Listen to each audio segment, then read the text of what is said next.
નમસ્કાર, કેમ છો? જય શ્રી કૃષ્ણ મારા વહાલા વિદ્યાર્થી મિત્રો. મારું નામ છે જયેશ રાઠવા અને તમે જોઈ રહ્યા છો નચિકેત સ્ટડી. આપણે શીખી રહ્યા છે મિત્રો ધોરણ 9 વિષય ગણિત, જેમાં પ્રેક્ટિસ વર્કનું સોલ્યુશન આપણે અત્યારે કરી રહ્યા છીએ. જેમાં મિત્રો આપણે અત્યાર સુધીની અંદર ચેપ્ટર નંબર 1, 2 અને 3, ચેપ્ટર પહેલું સંખ્યા પદ્ધતિ, ચેપ્ટર બીજું બહુપદી અને ચેપ્ટર ત્રીજું સાવ સિમ્પલ ચેપ્ટર યામ ભૂમિતિ, આ ત્રણ ચેપ્ટરને મિત્રો આપણે પ્રેક્ટિસ વર્કના સોલ્યુશનમાં પૂરા કરાવી ચૂક્યા છે. બધા વિદ્યાર્થીઓને ખૂબ જ મજા આવી રહી છે. બધા ખૂબ જ સારો એવો મિત્રો રિસ્પોન્સ આપી રહ્યા છે, તૈયારી પણ કરી રહ્યા છે અને ખૂબ મજાથી ગણિત ભણી રહ્યા છે. તો મિત્રો એવી રીતે આપણે ધીરે ધીરે બધા વિડીયોઝ બનાવીને બધા જ ચેપ્ટરને આપણે મિત્રો સોલ્વ કરવાના છે. બધાને મિત્રો ખૂબ મજા આવી જવાની છે. એવી રીતે આપણે કામ કરવાનું છે. તો મિત્રો આજના વિડીયોથી આપણે એક ફરીથી નવું ચેપ્ટરની શરૂઆત કરીએ છીએ અને એ ચેપ્ટર છે દ્વિચલ સુરેખ સમીકરણો. મિત્રો ખૂબ સિમ્પલ ચેપ્ટર છે. સૌથી પહેલા થોડીક એની થિયરી શું છે ને એ થિયરીની ચર્ચા કરીશું, થિયરી ભણીશું અને ત્યાર પછી આપણે પ્રેક્ટિસ વર્ગમાં રહેલું સ્વાધ્યાય 4.1 ને આજે આપણે આ વિડીયોમાં પૂરા કરાવી નાખીશું. તો મિત્રો તમે જોઈ શકો છો તેવી રીતે ધોરણ 9 ગણિત પ્રેક્ટિસ વર્કનું સોલ્યુશન મિત્રો બરાબર. ચેપ્ટર નંબર 4 છે આપણું દ્વિચલ સુરેખ સમીકરણ. કાં તો દ્વિચલ સુરેખ સમીકરણો કોને કહેવામાં આવે, સૌથી પહેલા આપણે એની વાત કરીએ. જ્યારે પણ મિત્રો આપણે ચેપ્ટર શીખતા હોઈએ ને તો ચેપ્ટરનું નામ આપણને ખબર પડી જાય ને તો બધી જ વસ્તુ ઓટોમેટિકલી સોલ્વ થઈ જાય. જેમ કે શું છે ભાઈ, તો કે ભાઈ દ્વિચલ સુરેખ સમીકરણ છે. શું છે? દ્વિચલ સુરેખ સમીકરણ. દ્વિચલ સુરેખ સમીકરણ છે. તો સૌથી પહેલા મિત્રો દ્વિચલ એટલે શું? તો મિત્રો આમાં બે ચલ હશે. શું હશે? આની અંદર બે ચલ આવેલા હશે. સુરેખનો મતલબ એવો થાય કે જેમાં મિત્રો એક જ ઘાત આવેલી હોય. આખા સમીકરણમાં આખા જે સમીકરણ છે એમાં મોટી ઘાત કેવી હશે? એક હશે. એને સુરેખ સમીકરણ કહેવામાં આવે. બરાબર છે. ધારો કે લખીએ છીએ આપણે 3x + 5y = 8. જોજો એક આ સમીકરણ લખેલું છે. હવે મિત્રો આને આપણે સમીકરણ જ કેમ કહીએ છીએ? આને આપણે બહુપદી કેમ કહેતા નથી? સૌથી પહેલો પ્રશ્ન. તો મિત્રો જ્યારે પણ કોઈ પણ બહુપદી છે અને બહુપદીમાં વચ્ચે શું આવે છે? બરાબર આવે. શું આવે છે? વચ્ચે બરાબર આવે છે. તો બરાબરની એક સાઈડ કિંમત છે અને બરાબરની બીજી સાઈડ કિંમત છે. આ બંનેને સમાન કરવાનો પ્રયત્ન આપણે કરેલો છે. એટલા માટે સમાન પ્રયત્ન કરેલો હોવાથી આને મિત્રો સમીકરણ કહેવામાં આવે છે. યાદ રાખજો, બરાબર છે. વચ્ચે જ્યારે બરાબર તમને જોવા મળે તો એને સમીકરણ કહેવાય. જ્યારે વચ્ચે બરાબર નિશાની જોવા ના મળે તો એને મિત્રો બહુપદી કહેવામાં આવે છે. હવે તમે જોઈ શકો છો તેવી રીતે મિત્રો અહીંયા x અને y એટલે કે 1 અને 2 આમ બે ચલ આવેલા છે અને ઉપર તમે જો કે અહીંયા કઈ ઘાત નથી, મતલબ કે એક ઘાત છે. એટલે આમાં બે ચલ પણ છે અને મોટામાં મોટી ઘાત એક પણ છે. તેથી આને આપણે દ્વિચલ સુરેખ સમીકરણ કહીએ છીએ. આવા બધા સમીકરણ તમારે મિત્રો ભણવાના આ ચેપ્ટરમાં આવે છે. હવે મિત્રો આ સમીકરણ બને છે ક્યાંથી? તો સમીકરણનું કોઈક મેન તો સ્વરૂપ હોવું જોઈએ ને, જેને કહેવાય પ્રમાણિત સ્વરૂપ. જેને શું કહેવામાં આવે મિત્રો? પ્રમાણિત. સમીકરણમાં બનવા માટે જે કંઈ પણ મેન સમીકરણ છે એને પ્રમાણિત સમીકરણ કહેવામાં આવે છે. તો એ શું છે? તો યાદ રાખજો મિત્રો, ax + by + c = 0. મતલબ કે a, b અને c એ કોઈ કિંમતો છે અને x અને y એ બે ચલ છે. એટલે કે બધી કિંમતો આગળ આવી જોઈએ અને બરાબરની પછી શું આવવું જોઈએ? 0 આવવો જોઈએ. તો એને આપણે કહીશું પ્રમાણિત સમીકરણ. એને મિત્રો શું કહેવામાં આવે છે? એને પ્રમાણિત સમીકરણ એને કહેવામાં આવે છે. આટલું તમને ખ્યાલ હોવો જોઈએ. ત્યાર પછી મિત્રો x ની આગળ જે હોય ને, x ની આગળ એને a કહેવાય, y ની આગળ હોય એને b કહેવાય અને છેલ્લે અચળ પદ હોય એમાં ચલ કે શું હોતું નથી, ખાલી અચળ સંખ્યા હોય છે. એટલે એને આપણે અચળ સંખ્યા પણ આપણે કહીએ છીએ. કમ્પ્લીટ છે. વધારે આમાં કઈ થિયરી છે નહીં. ચેપ્ટર આ જે 4 છે મિત્રો એ પણ ખૂબ જ સિમ્પલ ચેપ્ટર છે. 4.1 માં માત્ર ને માત્ર આપણે સમીકરણોને ગોઠવવાના જ છે, બીજું કંઈ જ નથી કરવાનું. સ્વાધ્યાય 4.2 જે રહ્યું ને એ સ્વાધ્યાય 4.2 ની અંદર આપણે એના ઉકેલ મેળવવાના રહેશે. એ પણ તમને શીખવાડી દઈશ. એ પણ જરાય અઘરા નથી, ચિંતા કરતા નહીં. હવે આપણે શરૂઆત કરીએ છીએ મિત્રો મસ્ત રીતે. બરાબર છે. સ્વાધ્યાય 4.1 નો દાખલા નંબર પહેલો એકદમ સિમ્પલ. તમને મિત્રો ટૂંકા પ્રશ્નમાં આવા પ્રશ્ન ખાસ પૂછાઈ શકે છે, એટલા માટે ધ્યાન આપજો. શું કહે છે? તો નીચેના દરેક સમીકરણને દ્વિચલ સુરેખ સમીકરણના પ્રમાણિત સ્વરૂપમાં આપણે દર્શાવવાનું છે, જે આપણે ત્યાં શીખ્યા.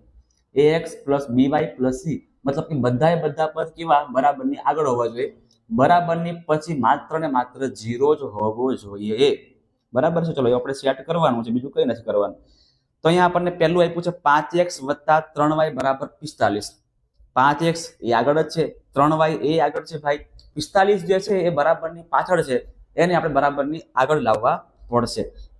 તો લખીએ આપણે અહીંયા કે 5x + 3y, જે મિત્રો 45 બરાબરની પાછળ પ્લસમાં છે ને, આગળ આવે ને શું બને? માઇનસમાં બને. આ તમને બધાને ખ્યાલ જ છે નિયમ, બરાબર છે. તો આ જે 5x + 3y - 45 બન્યું એને કહેવાય પ્રમાણિત સ્વરૂપ. હવે આમાંથી આપણે a, b અને c ને કરવાના છે. તો a, b અને c શું છે તમારે મને કહેવાનું છે, હે ને? ચાલો, x ની આગળ જે હોય ને એને આપણે a કહીશું. x ની આગળ કોણ છે? અહીંયા 5 છે, તો 5 આપણો a બનશે. y ની આગળ કોણ છે? 3 છે. હા ભાઈ 3 છે, તો 3 આપણો b બનશે. અને છેલ્લું પદ કયું છે? 45 છે. બોલો 45 છે ને? 45 તો છે, પણ -45 છે ભાઈ, હે ને? માઇનસ અને પ્લસ ને ધ્યાનમાં તમારે રાખવાના છે. તો આ થઈ ગયા આપણા a, b અને c. આવું આવું સેમ બીજું આપણે કરવાનું છે. ચાલો કરીએ. 0.3x તો આગળ જ છે, કોઈ ચિંતા કરવાની જરૂર નથી. એટલે 0.3x ને 0.3x, પણ y ની કિંમત અને અચળ સંખ્યા બંને બરાબરની પાછળ છે. આગળ લઈ આવો તો 0.8 છે માઇનસ બનશે. હવે 0.8y અને -2.4 છે, હવે પ્લસ બનશે. +2.4, પાછળ કઈ નહીં વધે એટલે 0 વધશે. ફરીથી આપણે આમાં a, b અને c ગોઠવી દઈએ. a, b અને c શું આવે છે એ કરી દઈએ. ચાલો, આમાં a કોણ બનશે? તો a બનશે 0.3, a બનશે 0.3, b બનશે -0.8 અને c બનશે +2.4. આગળ હવે થોડીક આપણે ઝડપ કરશું. x બરાબર 2/5, y +10 છે. બંને સંખ્યા આગળ લાવવી પડશે, તો x તો આગળ જ છે. -2/5 y અને આ 10 છે પણ માઇનસ બનશે, -10 = 0. મિત્રો આપણે લસા પણ લઈ શકીએ છીએ આની અંદર, બરાબર. 5 × x કરો એટલે 5x થશે, અને 5 × 10 એટલે 50 થશે. એવું કરો ને તો પણ ચાલે, અને આવું કરો ને તો પણ ચાલે. લસા તમે ના લો તો પણ આમાં ચાલશે, સમીકરણ છે એટલા માટે. ચાલો, a ની કિંમત શું બનશે? તો કે ભાઈ x ની આગળ કોણ છે સાહેબ? કોઈ દેખાતું નહીં અમને. તો x ની આગળ કોણ છે? તો કઈ ના હોય તો મિત્રો એક તો હોય ને હોય જ. આગળ અહીંયા -2/5 એ y ની આગળ છે એટલે એને b કહેવાય, અને c ની કિંમત અહીંયા -10 આવશે. ચાલો આગળ વધીએ છીએ. ચોથું સમીકરણ છે πx - 3y = 18 છે. પાઈ ના પાઈ રહેવા દો, πx ના πx. આ y નું પદ આગળ જ છે, માત્ર આપણે 18 ની આગળ કૂદકો મરાવવાની જરૂર છે, એટલે 18 શું બનશે? માઇનસ બનશે. હવે અહીંયા લખી દઈએ છીએ આપણે a, b અને c. ચાલો તમારે જાતે પણ કહેવાનું છે મિત્રો. a ની કિંમત શું આવશે જણાવો તો? a ની કિંમત શું આવશે? a ની કિંમત આવશે અહીંયા પાઈ, b ની કિંમત આવશે અહીંયા -3 અને c ની કિંમત આવશે અહીંયા -18. આગળ વધીએ છીએ. 5મા નંબરનો દાખલો. 6x - 5y = 4.27. 27 ની ઉપર 12 છે, બરાબર. અહીંયા તો ખાલી 4.27 ની ઉપર 12 સંખ્યા આગળ આવશે, બાકી બધું તો બરાબર જ છે. 6x તો આગળ જ છે, ત્યાં રાખો. 5y ત્યાં છે, કઈ વાંધો નહીં, ત્યાં જ રાખો. ખાલી બરાબરની પછી જે સંખ્યા હોય ને એને આપણે આગળ લાવવી પડે, બાકી બધું બરાબર છે, એઝ ઇટ ઇઝ છે.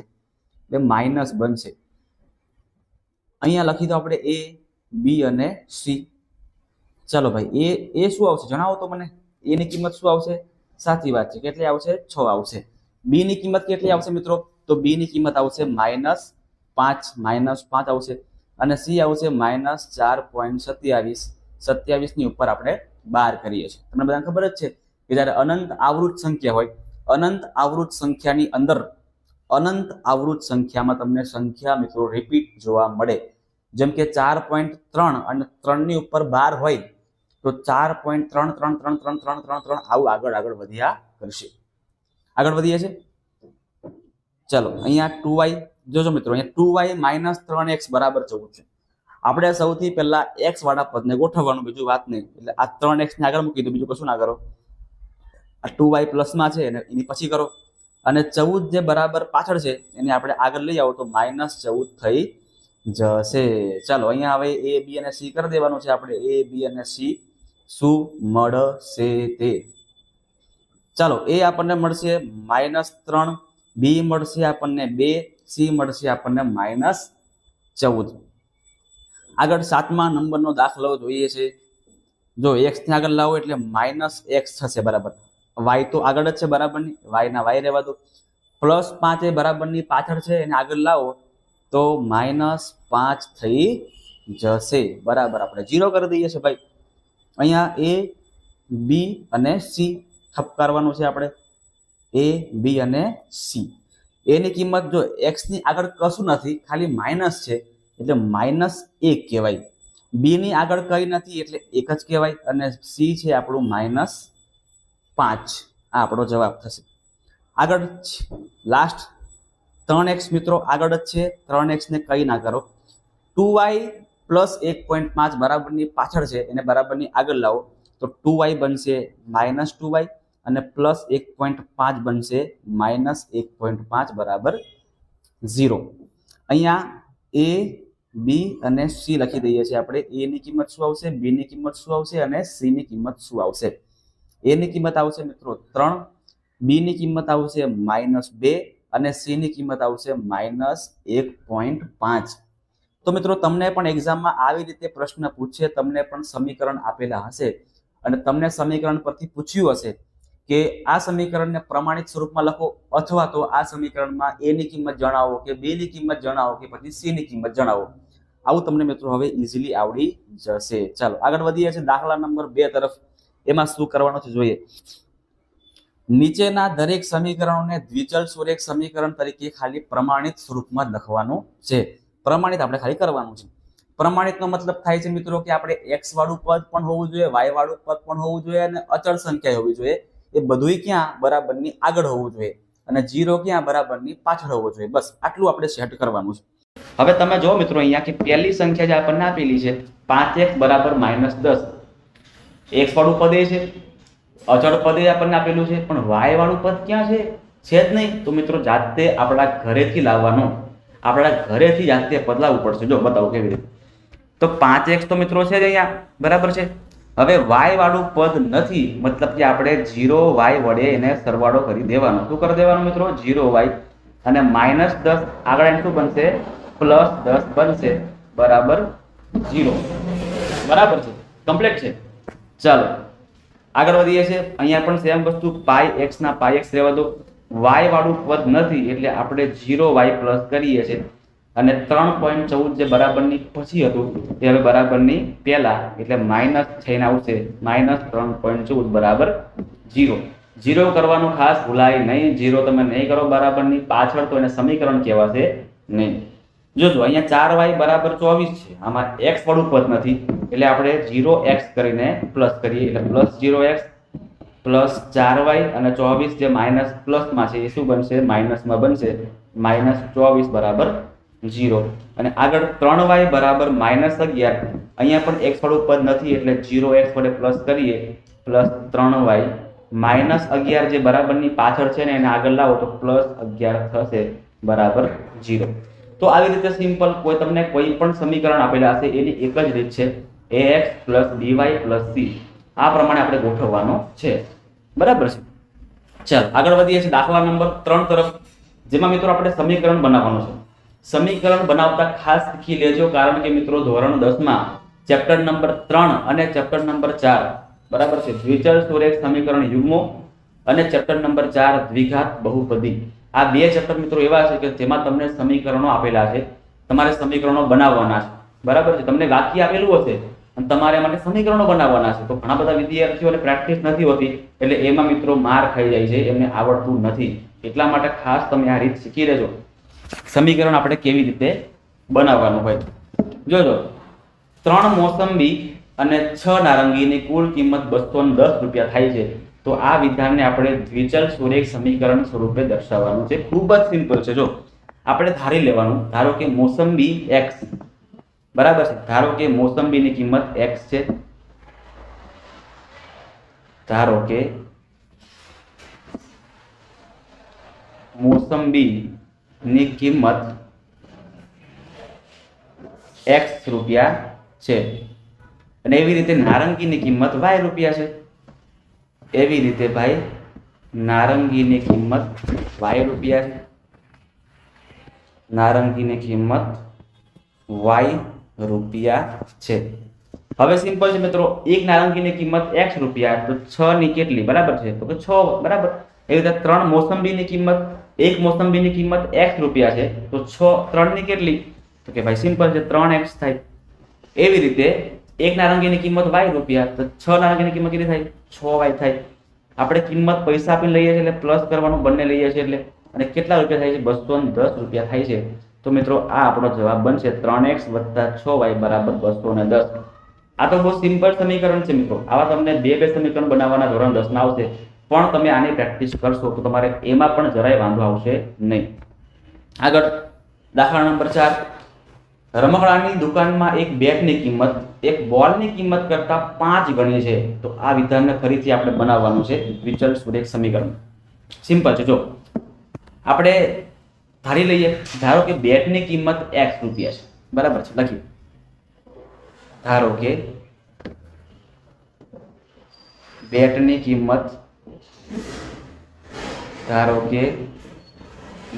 કિંમત x રૂપિયા છે અને બોલની કિંમત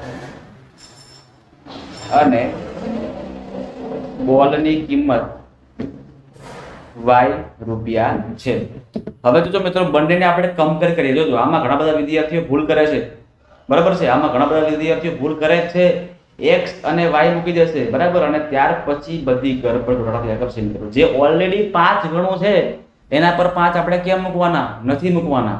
જે ઓલરેડી 5 ગણું છે એને એવું રાખવાનું, જે 5 ગણું નથી ને એને 5 ગણું બનાવવાનું છે. સમજાવું શું કહેવા માંગુ છું? જો અહીંયા બેટની કિંમત અને આ બોલની કિંમત, સમજી ગયા બરાબર છે. હવે જોજો મિત્રો કે આ જે બેટની કિંમત છે ને મિત્રો, બેટની કિંમત એ ઓલરેડી 5 ગણી આપણને આપેલી છે.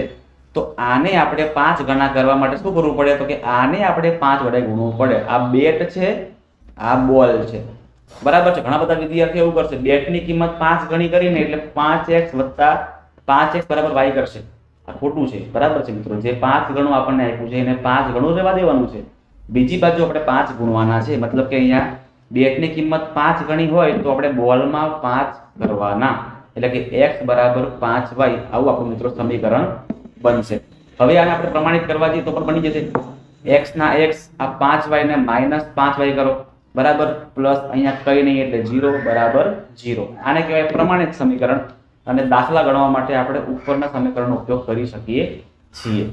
આવી રીતે મિત્રો આપણે દાખલાઓને પૂરા કરવાના છે. તમે પણ જાતે તમારી બીજી કોઈ બુક હોય, સ્વાધ્યાય પોથી હોય, કોઈ પણ બુક હોય એમાં તમને દાખલા આવા આપેલા હોય તો ખાસ તમે જાતે એને ફરીથી સોલ્વ કરવાનો ટ્રાય કરજો. આ વિડીયોને એકવાર મિત્રો જોયા પછી જાતે તમે પણ ટ્રાય કરજો દાખલા બધા જ ગણવાનો. ખબર ના પડે તો તમારે વિડીયોને જોવાનો છે, બાકી તમારે વિડીયોને જોવાનો નથી, કોઈ જરૂર નથી મિત્રો. જાતે જેટલી પ્રેક્ટિસ કરશો ને એટલા તમારા વધારે માર્ક્સ પણ આવશે, તમારું વધારે પ્રેક્ટિસ પણ થશે અને તમને મિત્રો કોન્ફિડન્સ પણ વધારે આવશે. તો મળીએ છે મિત્રો નેક્સ્ટ વિડીયોની અંદર, જેમાં આપણે ફરી સ્વાધ્યાય 4.2 કરાવીશું. અને તમને મિત્રો આ વિડીયો કેવો લાગ્યો એ મને ખાસ કોમેન્ટમાં જણાવજો. વિડીયો તમને ગમ્યો હોય તો વિડીયોને એક લાઈક પણ મારજો, તમારા મિત્રો સુધી આ વિડીયોને શેર કરજો. અને જો તમે ચેનલ પર નવા છો તો ચેનલને ખાસ મિત્રો સબસ્ક્રાઇબ પણ કરી નાખજો.